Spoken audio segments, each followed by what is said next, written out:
back. And my takeaway is no. No, Jeff Driscoll, a quarterback for the Broncos, had tested positive. And then later in the week, players around him for Denver, quarterbacks for Denver, did not wear a mask around him. That's on Denver. That's not on the NFL to babysit. The NFL is not being subtle here. It's a cutthroat league. It always has been. They'll cut you. Tom Brady could be cut tomorrow. You got to know the company you go work for. You got to know their business sensibility. This is not the NBA. It's not what it is. It's not baseball, 10-year contracts. It's not international soccer. Stars sometimes don't pay taxes. They're dramatic. They date supermodel. NFL's hard. They're cutthroat. Bottom line, the Shield wins. Shield's more important than almost all the players. And the reality is they've been fining people and taking away draft picks. They've never been subtle about this. Here's the rules. Follow them. We'll give you weekly reminders. And if you don't play. And so, Denver, we're going to make an example of you. I got no problem with it. By the way, the Baltimore Ravens, they're to blame for this mess. I feel bad, but they had a strength and conditioning coach. I know his name, I won't say it.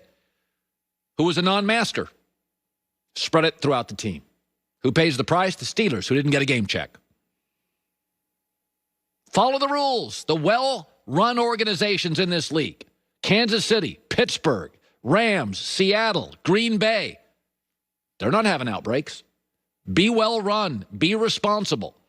This is not on the NFL. You know, at some point, the NFL's the parent and the players are the kids. And the NFL's like, okay, here's the ground rules. Here's the curfew. And by the way, I feel bad. I mean, do we treat COVID like an injury? I mean, I know people that have gotten it, and they're responsible people. I'm not pointing this and that. But the Baltimore situation and the Denver situation, those are on the teams and the players. And again, people are picking it. At the grocery store I go to, I don't go as much as I used to, everybody wears masks. And I'm looking at studies where they say even wearing masks, the grocery store is like ground zero. People get it.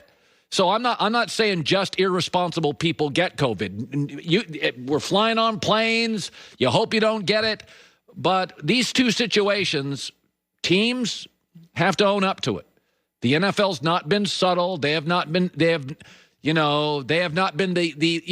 permissive parent. Fines, draft picks.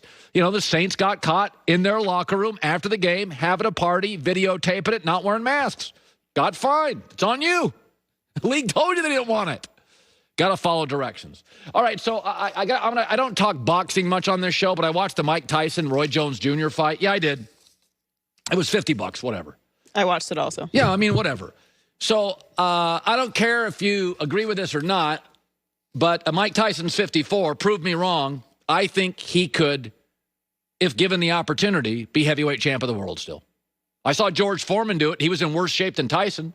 And George Foreman didn't hit any harder than Mike Tyson. And the heavyweight division was better when Foreman was around than it is now. Can you name 3 heavyweights? Mike Tyson was clearly instructed against Roy Jones Jr., don't hit above the shoulders. He could have ended that thing 4 punches in. Roy Jones Jr., the only reason, he even admitted after the fight, I'm sore.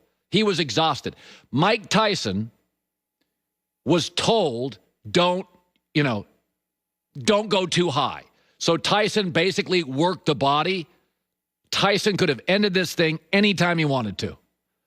And you call me crazy, this was an orchestrated, planned event.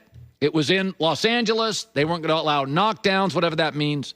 But they always tell you in boxing, this was not a draw. It was ruled a draw. It was not a draw. One guy was in shape. One guy had good movement. One guy still has power. In boxing, they always tell you, the last thing to go is power. You lose your legs. You lose your mobility. You lose your interest. Mike Tyson, I watched him and I thought, he's in great shape. If you gave Mike Tyson another 6 months and fought Tyson Fury, put him in there. And you know what? I'd watch. Because here's the thing.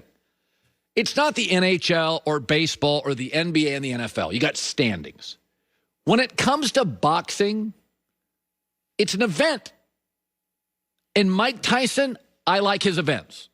And I sat there and I spent $49.99. And I'm sitting out there because I had to work the next morning. And I'm like, can we get to it? I know the musical acts are great. Love Snoop. Can we get to the fight? My wife kept saying, if they fought yet? And I'm like, no, this is what they do. You pay $50 and they make you sit through a bunch of stuff because they want more people to sign up and everybody got rich. But I'm sitting watching that, and at the end, I'm like, I don't feel guilty. I enjoyed it. And Tyson, given fair opportunities, I think